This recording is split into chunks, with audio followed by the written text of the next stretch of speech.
IT sritis šiais laikais yra labai plati, greitai besikeičianti ir itin perspektyvi.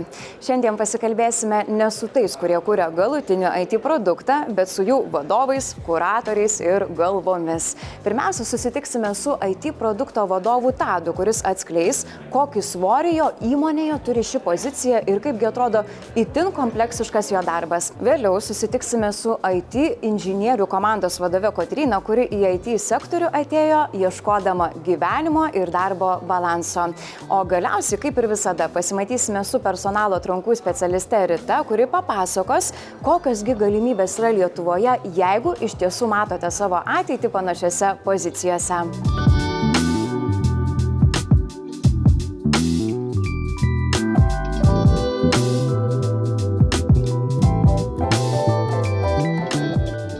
Pirmasis mūsų pašnekovas yra Tadas Pukas, kuris ne tik kasdien duonai užsidirba iš produkto vadovo pozicijos, bet dar ir plačiai neša šios srities vėliavą, kurdamas populiarią tinklalaidę Superproduktas. Sveiki, Tadai. Labas, Kornelija. Nors sakai, kad sakom tu, ar ne? Tai sakom ir tu. Labas, Tadai. Tikrai taip. Tai pirmiausia, ar galėtum paaiškinti ir man, ir tiems, kas irgi lygiai taip pat kaip aš nesupranta, vis tik tai skirtumo tarp projektų vadovo ir produkto vadovo? Tos dvi rolės iš principo iš esmės yra skirtingos. Tai jeigu labai trumpai, projektų vadovo uždavinys yra padaryti kažkokį projektą laiku ir už tam tikrą biudžetą. Tai aš pats nesu projektų vadovas, projektų vadovai galbūt kažkaip kitaip, aš tiesiog taip išaukščiau. Tai toks yra uždavinys, kad būtų laiku ir tam tikrą sutartą biudžetą. Produkto vadovo rolė, iš esmės taip, jinai turi atliepti tam tikrus dalykus ir yra tam tikri timelinai, deadline'ai ir panašiai, kada kas turi būti padaryta, bet esminis produkto vadovo uždavinys yra suprasti, ar tam tikrus dalykus iš viso reikia daryti. Nes jeigu taip truputėlį atitol, tai nenoriu sakyti didžioji dalis, bet tikrai reikšminga dalis darbų yra padaroma veltui. Tai yra išmetami pinigai ir paskui nežinom, ar tai yra sukuriama vertės arba nesukuriama vertės iš principo klientą. Tai produkto vadovas iš principo yra atsakingas, kad būtų tam tikri darbai daromi, kurie atneš naudą verslui ir klientams. Prasme, tai yra toks abipusis santykis. Tai čia ir yra tas pagrindinis, ko gero, skirtumas. Ar galėtume taip detaliau dabar nupiešti tą visą savo darbo dienos vaizdą, kaip maždaug jisai atrodo? Negalėčiau darbo dienos, nes tos darbo dienos yra pakankamai skirtingos. Ta prasme, tai nėra tas darbas toksai monotoniškas, kur aš ateinu ir iš principo darau pasikartojančius dalykus. Labiau reikėtų kalbėti, ko gero, tam tikrais ciklais. Tai yra labiau savaitinis kažkoks darbų ciklas, mėnesio, ketvirčio planavimai, kur atsiranda ir taip toliau. Tai ten yra tam tikri pasikartojantis dalykai pagal tam tikrą ciklą. Tai formatas yra ir apie turinį, ko gero, reikėtų pakalbėti. Tai formos yra tokios galbūt labiau tipinės. Susitikimai su komanda, su kolegomis. Šiaip nemažai yra susitikimų produktisto darbe. Susitikimai su kitomis komandomis, kurios yra įtrauktos į kažkokius tai bendrus darbus. Darbas su duomenim, kaip toks, yra svarbi dalis, kuri pasiskirsto nebūtinai per dieną, ten savaitės ir panašiai kažkokiais tai tempais. Bendravimas su klientais nepaminėjau tikriausiai. Tai yra, sakyčiau, vienas iš tokių irgi kertinių dalykų produktisto darbe tam, kad suprasti poreikius, lūkesčius, kažkokias abejonės ir taip toliau. Tai čia yra forma, bet pats produktisto darbo turinys yra, ko gero, geriausia taip tokiais dviem konceptais, kaip sakyti, vardinti. Tai yra ta vadinama, ką mes, aš neišvengsim, ko gero, tų angliškų žodžių, nes tiesiog tokia tas sritis yra, taip jau gaunasi. Tai yra problem space arba ta discovery, ką mes vadinam, tai yra reikia atrasti, ką daryti. Nes kaip ir minėjau, negalim daryti bet ko.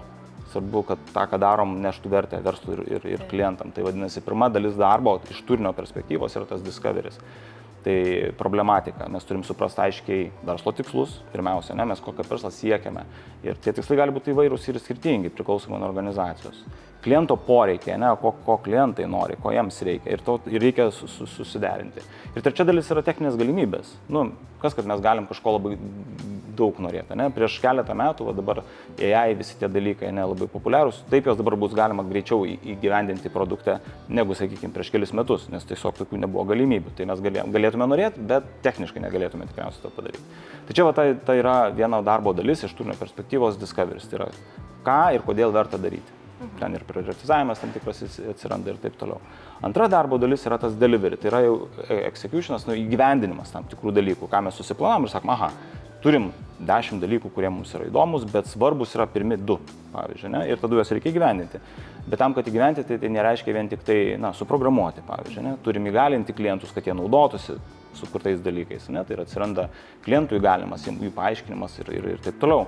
Galų gale, kai mes jau kažką tai padarėm, turim pasimatuoti, ar tai atitiko mūsų lūkesčius, ar tai atitiko klientų lūkesčius. Tai yra, mes sakom, aha, mes darydami kažkokį darbą vieną, sakom, taip, tai atneš gal kažkokias tai pajamas, padidins klientų pasitenkinimą, jų įsitraukimą į produktą ir taip toliau. Bet ar taip iš tikrųjų įvyko? Gal mums padarėm ir matom, kad pokyčio neįvyko ir tada, aišku, atsiranda ta analizės dalis, kurią minėjau, analitika yra svarbi. Ir turim įsiaiškinti, kas neveikia, kas veikia ir taip toliau. Tai vadinasi, turim balansuoti ir tas ritmas tarp discovery ir delivery, jisai toksai kintantis. Tai nėra taip, kad mes dabar darom delivery, ar dabar darom tik discovery, tai tie darbai ir tuose susitikimuose, kokie tai bebūtų formatai, jie yra kinta priklausomai nuo konteksto. Tai čia aš išgirdau labai daug, kad yra ir techninio išmanimo reikalinga, ar ne, suprasti, kaip programavimas vyksta, IT žinių, tokių basic reikia. Taip pat reikia minkštųjų, taip pat kažkokio, ar ne, galių, tos, kurios padeda suprasti klientą, padeda išgirsti jį, ar ne, ir lygiai taip pat analitiniai kažkokie duomenys, sugebėti juos analizuoti. Tai čia labai daug skirtingų dalykų. Tai ko reikėjo jums gyvenime, kad jūs sugebėtumėte visą tai, kokius mokslus baigėte tam, kokį kelią nuėjote? Tai čia gal plačiai apie tas kompetencijas galima pasakyti, įgūdžius. Trumpai apie mane, tai aš baigiau tokį labiau galbūt humanitarinį, socialinį, marketingas yra ir taip toliau. Tai mano tas toksai backgroundas ir patirtis yra labiau iš marketingo atėjusi. Ir toliau atėjo tam tikras laikas, kai aš perėjau į produktinę dalį dėl tam tikrų priežasčių. Tiesiog man buvo labiau įdomu priimti sprendimus iš verslo pusės. Ta prasme, nes marketinginiai, kai dirbau, tai labiau buvo tokios agentūrinis darbas, kur iš principo toksai kliento ir užsakovo įgyvendintojo ir užsakovo santykis, kuris mane galbūt netenkino taip, kaip aš įsivaizdavau. Tai čia yra tas dalykas. O kalbant apie tas kompetencijas, tai gerai pasakė, tai yra tos minkštosios, taip sakykime, ir tos hard. Gal aš nuo hard pradėsiu, nes, kaip sakyti, yra toksai labiau apčiuopiami dalykai su hard. Ne? Tai produktistas niekada nebus žmogus, kuris, nebus produktisto darbas pirmas žmogus, paprastai. Tai vienas dalykas nemoko tikriausiai ir Lietuvoje tai tikrai nėra tokių, yra tokios popamokinės studijos įvairios, kur galima ateiti, bet jau irgi verta su tam tikra patirtim ateiti. Tai kažkoks amatas, ar tai būtų dizaineris, ar tai būtų programavimas, ar darbas su duomenim, darbas su klientais, produktinėje organizacijoje yra ko gero privalomas dalykas. Aš sunkiai įsivaizduoju produktistą, kurio tai būtų pirmas darbas. Tiesiog per daug visokių dalykų yra, reikia paimti kontekstą, domenį ir taip toliau, kad būtų galima kažkokius sprendimus daryti ir taip toliau. Nes yra. Taip, tai čia tokia yra hard dalis, kur turi atsirasti kažkokia konkreti kompetencija lydinti. Iš mano perspektyvos tai yra marketingas, skaitmeninis galbūt labiau marketingas. Ir tada po truputėlį atsirado tos visos žinios ir taip toliau. Iš hard dalykų, ko gero, yra svarbu ta analitinė dalis. Aš sociologiją baigęs, ten nemažai skaičių buvo, nelaikau ten savo matematikų, bet analitika kaip tokia yra svarbi. Čia būtent iš to ir kalbėjau. Yra problemų sąrašas, kažkokių iššūkių sąrašas, kurie yra svarbesni, ne visi yra vienodi. Ne? Ir kaip mes tą pamatuojam ir kokią išvadą iš to padarom. Tai tas, žodžiu, analitinis mąstymas yra svarbu. Taip pat kaip ir struktūruotas mąstymas. Informacijos yra begalė, ypač pas mus Omnisende daug yra duomenų, ta prasme, ką su tuo daryti. Tai ir atsiranda tas iššūkis pabandyti sustruktūruoti iš kažkokio tai chaoso, padaryti kažkokias tai labai aiškias, kaip sakyti, tokias dedamasias, kad tai būtų suprantama ne tik tai man, bet komandai ir platesniom komandom. Tai čia kai kalbam apie tas hard. Minkštosios jos tokios yra, kaip sakyti, ir vadinamos minkštosios, nes tai yra susiję labiau su komunikacija.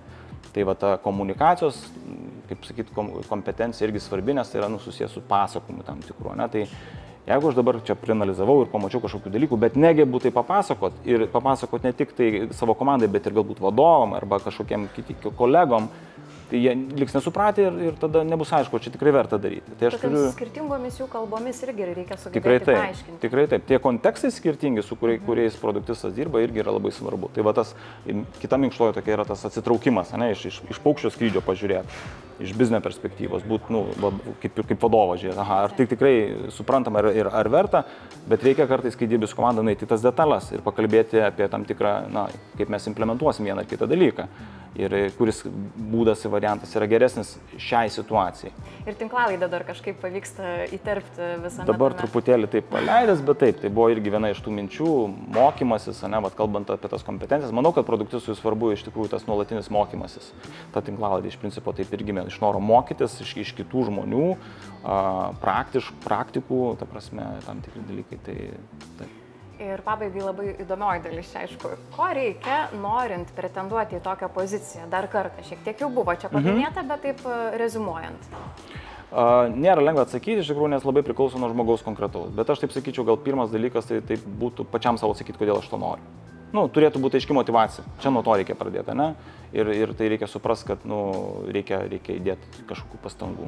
Tai čia vienas dalykas, aš turiu aiškiai žinoti, kodėl aš noriu būti produktistas, o ne dizaineriu arba duomenų analitiku. Yra skirtingi tam tikri dalykai. Bet jeigu jau šitą klausimą atsakėm ir aš tai žinau, kad aš tikrai norėčiau produktistų, suprantu tą darbo kontekstą ir taip toliau, sakyčiau, sekantis žingsnis visai geras pasidaryti tokį savianalizę ir savivertinimą. Yra tų modelių internete, galima pasinaršyti, kompetencijų, PM Competence Model, pavyzdžiui, ten Ravi Mehta toks yra žinomas žmogus, produktistas toje ekosistemoje dirbantis, ten dabar atminti nepasakysiu, jisai 4 dalis yra sudėliojęs tam tikras kompetencijas, yra aiški struktūra, pagal ką galima įsivertinti ir pasižiūrėti. Aha, ir aš tada galiu suprasti, kur reikėtų. Ir ten, kas įdomu, ten yra ir tokie ir soft skillsai, ta prasme, komunikacijos, apie įtaką tam tikrą darymą, nes reikia komunikuoti. Yra tam tikri, ką vadina execution, ta prasme, tai, tokie labiau hardiniai dalykai ir taip toliau. Tai pagal tuos dalykus aš galiu įsivertinti ir suprasti, kur man yra kažkokie tai, galbūt stipriosios dalys yra aiškiai išreikštos, tai aš tą galiu parduoti, ta prasme, žinodamas, kad tai yra mano stiprybė, o galbūt yra kažkokių dalių vietų, kurios yra labiau silpnos ir reikėtų pastiprinti. Tai čia labai yra individualu, ką kiekvienam žmogui reikėtų daryti. Čia labai geras patarimas iš tikrųjų yra. Prieš jau einant į pokalbį darbą, prieš siunčiant CV, tiesiog tokį pasidaryti svertinimą savo.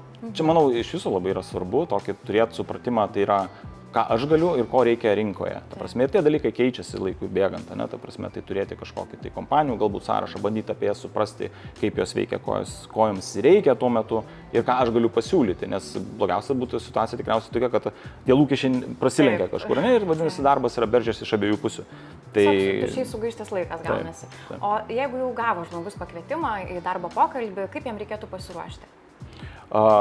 Pasiruošti, yra ir knygos, apie tai daug visokių yra knygų, kur, ta prasme, rašo tos populiariausius klausimus ir taip toliau. Tai aš negaliu atsakyti už visas įmonės, kaip yra daroma, bet iš principo produktistos turėtų labai gerai žinoti apie įmonę, ta prasme vis tiek išsinagrinėti ir sinalizuoti įmonės kažkaip ir verslo situaciją, tai yra iš ko uždirba, koks verslo modelis yra, tokius dalykus, žinoti apie klientus. Priklauso nuo pozicijos, galbūt net verta pasikalbinti panašių, tai yra tos tikslinės auditorijos tų žmonių, kad suprasti, kuo jie gyvena, kokie yra iššūkiai ir panašiai. Ta galima pasidaryti, nežinau, iš draugų, aplinkinių, pasikalbinti, jeigu tai yra panašus dalykai. O paskui, aišku, jau priklauso nuo tų, kaip sakyt, susitikimų, tai jau ten paprastai būna tam tikras procesas, kur yra namų darbai ir taip toliau ir panašiai. Puikiai, labai geri, detalūs tokie patarimai, labai ačiū. Gal bus naudinga kažkas. Ir ačiū už tai, kad papasakoji šiek tiek, kaipgi tas darbas atrodo, toksai kartais kai kuriems neapčiuopiamas ir nesuvokiamas. Labai dėkoju tau dar kartą. Ačiū Jums.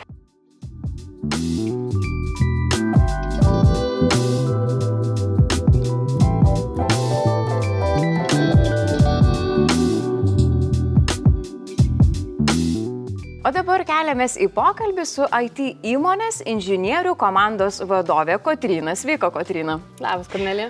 Tai žinai ką, aš tiesą sakant apie tave tokį gražų straipsnį skaičiu apie visą tavo istoriją, tai jau daug žinau, bet mane labiausiai nustebino galbūt tas faktas, kad tu į IT sektorių atėjai būtent ieškodama to gyvenimo ir darbo balanso ir teko peržengti šiek tiek savo ribų. Ar galėtum plačiau papasakoti apie visą tą pradžią?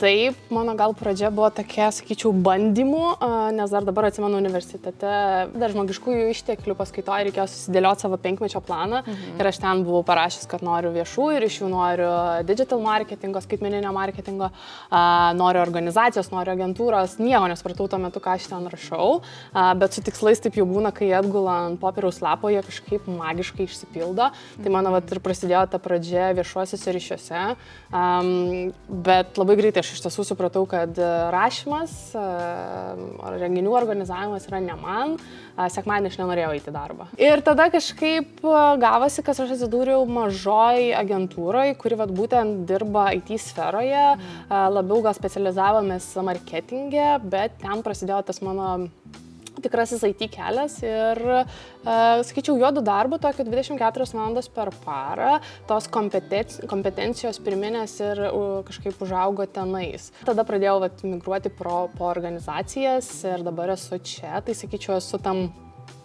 visko, ką esu patyrus, vienam taške su geriausia pabaiga. Nežinau, kaip bus toliau, bet bent jau šiuo metu jaučiuosi labai laiminga. Oi, dėl to ir džiaugiuosi, vadinasi. Į darbą noriu. Ir balansas tas atrastas galiausiai buvo, ar ne? Taip. Tas, kas ir svarbiausia mūsų visų gyvenime greičiausiai. Tai jau dabar, kalbant apie darbą, apie jį patį, man įdomu, kaip jis atrodo. Kaip atrodo tavo kasdienė darbo diena? Sakyčiau, kad mano rolėje aš turiu tokias dvi dedamasias, tai 25% aš skiriu savo komandos nariam. Ten mes iš tiesų renkam grįžtamą ryšį jiem. Žiūrim, kad jie būtų tam projekte, kur galėtų augti. Galų gale, kuriant ryšį, einam ir į krepšinį pamėtyti mūsų organizacijos stogo. Tai su kiekvienu tuo žmogu mes turim tos, kaip mes vadinam, one-to-one'us, kur mes iš tiesų dedikuojam laiką tam žmogui ir prisidedam prie jo tikslų siekimo. Kita dalis, 75%, taip čia jau labai į skaičius einu, yra mano projektiniai komandai. Tai čia jau mes turim klientą ir tenais aš turiu žmonės, programuotojus, testuotojus, business analyst arba kitai business analitikus ir mes jau tada tenkinam iš tiesų kliento poreikį. Šiek tiek, sakyčiau, persidengia abi sritys, net būdama projekte, ne su savo komandos nariais.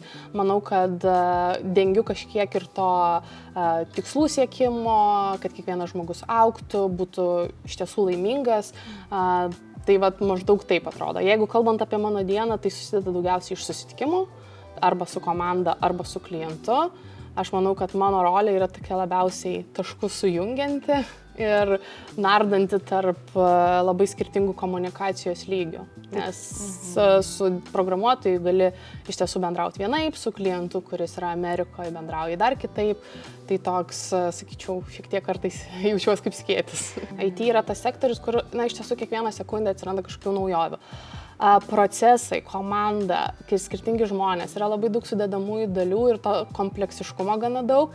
Ir matyt, po kurio laiko išmokau, kad prie to pokyčio tu gali tik prisitaikyti ir jo pasimėgauti, o ne bandyti jį kažkaip pakeisti, nes nebus niekada tokia lygi linija, visada viskas keisis.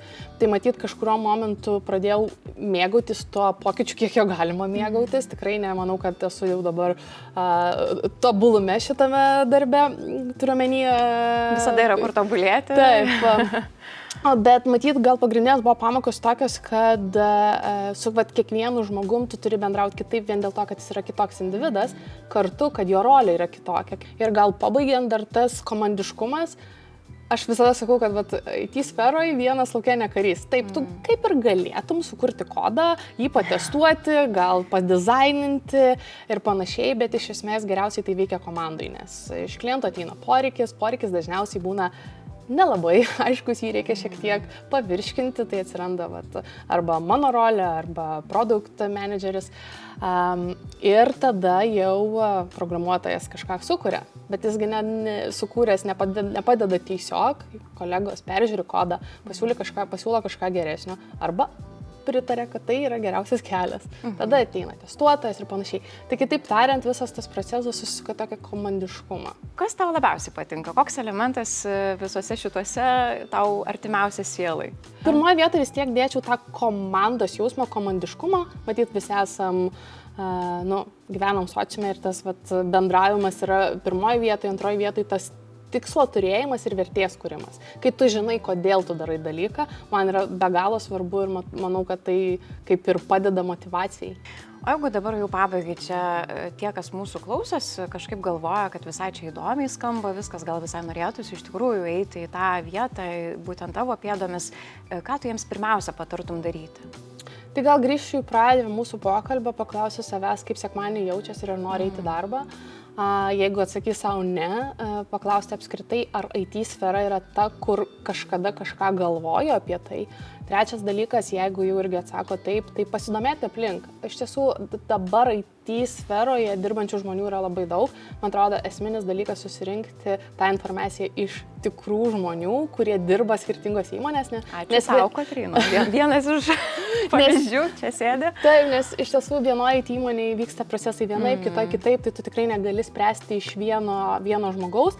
Na ir nesvarbu, ar tu esi studentas, ar tu, 10 metų audito sferoje dirbi, mes turim IT Sorcery akademiją ir aš tiesiog labai raginu irgi pabandyti, nes tai yra kelių mėnesių kursas, kur tu iš tiesų pabandai būti programuotoju, būti testuotoju ir tada tau gali atverti kelius arba į darbą, arba supratimą, kad gal visgi tai ne tau, bet bent jau tu kažkokį jau tokį rimtą žingsnį žengi, o ne tik bandai, mastai, klausinėjai, o čia eini ir darai.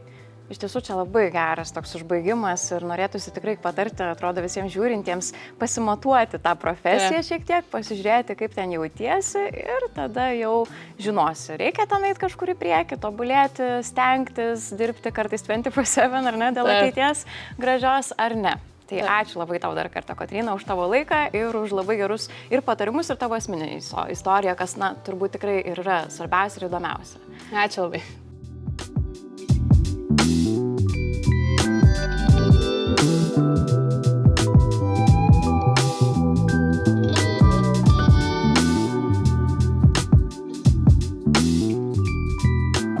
Sveiki, Rita. Sveiki.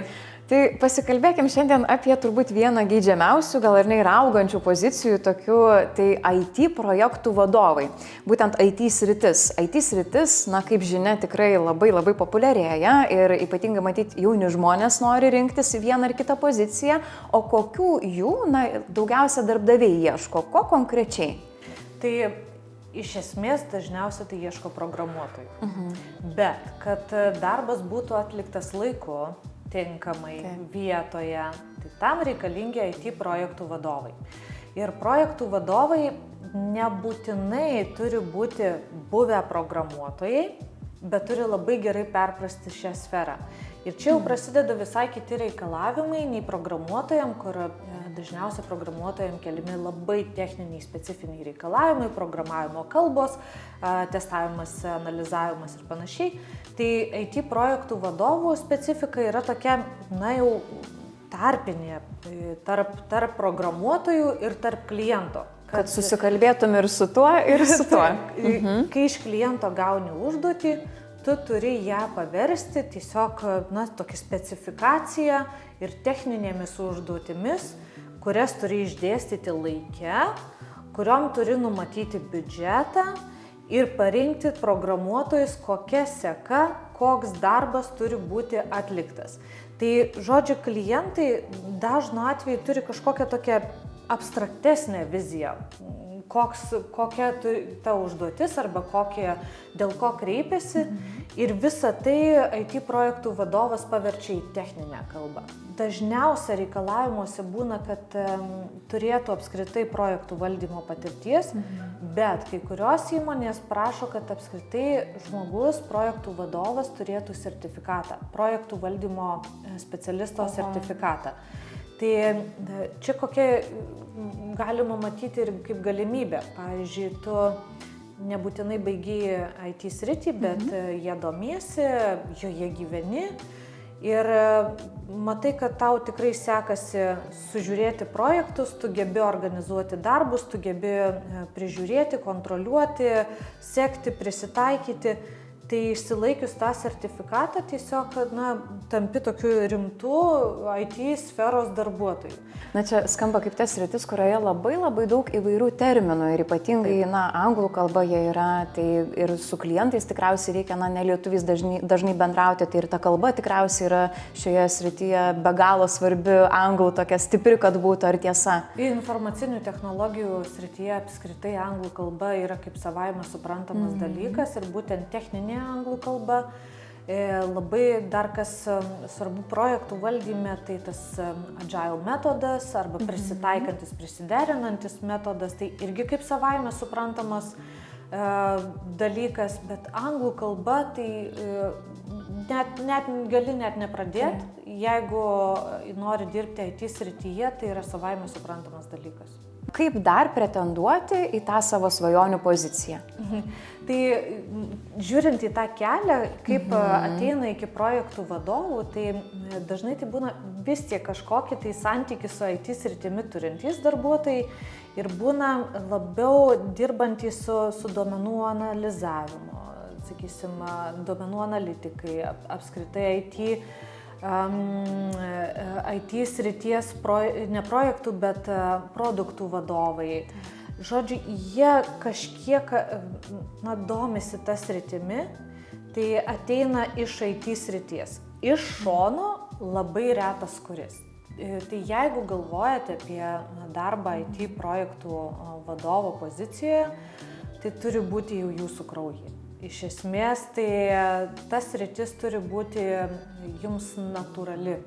Jūs turite domėtis produktais, tai yra nuolatinio tobulėjimo reikalaujanti pozicija.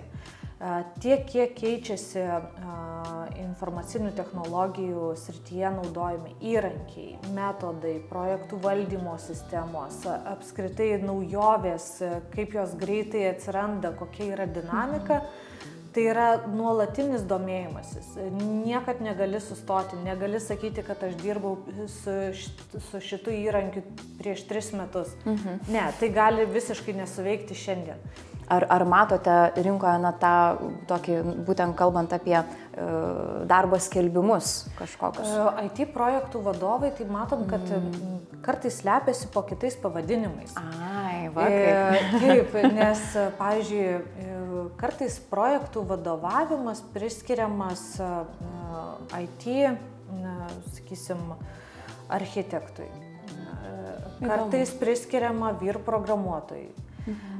Kartais priskiriama tiesiog komandos vadovui. Tai galima tiesiog pasižiūrėti dominančias pozicijas, nebūtinai pavadinime bus parašyta, kad tai yra IT projektų vadovas. Bet turbūt pagal įmonę pačią. Bet pagal specifiką. tai, kokios yra funkcijos darbo skelbime, kokios užduotys keliamos, matosi, kad atsakomybės daug didesnės, daug platesnės.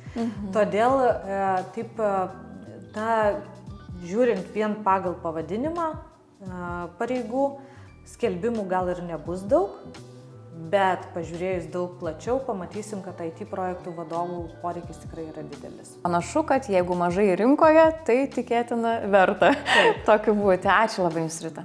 Taigi, susitikę su labai skirtingais IT sektorijoje dirbančiais vadovais, sužinojome, kiekgi atsakomybių ir pareigų talpina šios profesijos. Tačiau gera žinia yra ta, kad norint pretenduoti į šios srities pozicijas, nebūtina būti kažkokiu profesionaliu programuotoju. Galima ateiti ir iš marketingo, ir iš viešųjų ryšių bei kitų sričių. Na, o prieš einant į darbo pokalbį, vertėtų pasimatuoti šią profesiją ir jau įsivertinti, kiek šiandien turite šios srities įgūdžių. Taigi, noriu palinkėti Jums kuo didžiausią sėkmė šiame kelyje ir atsisveikinti šį sezoną, kadangi grįšime su tinklalaide Aš dirbu jau kitąmet. Iki malonaus.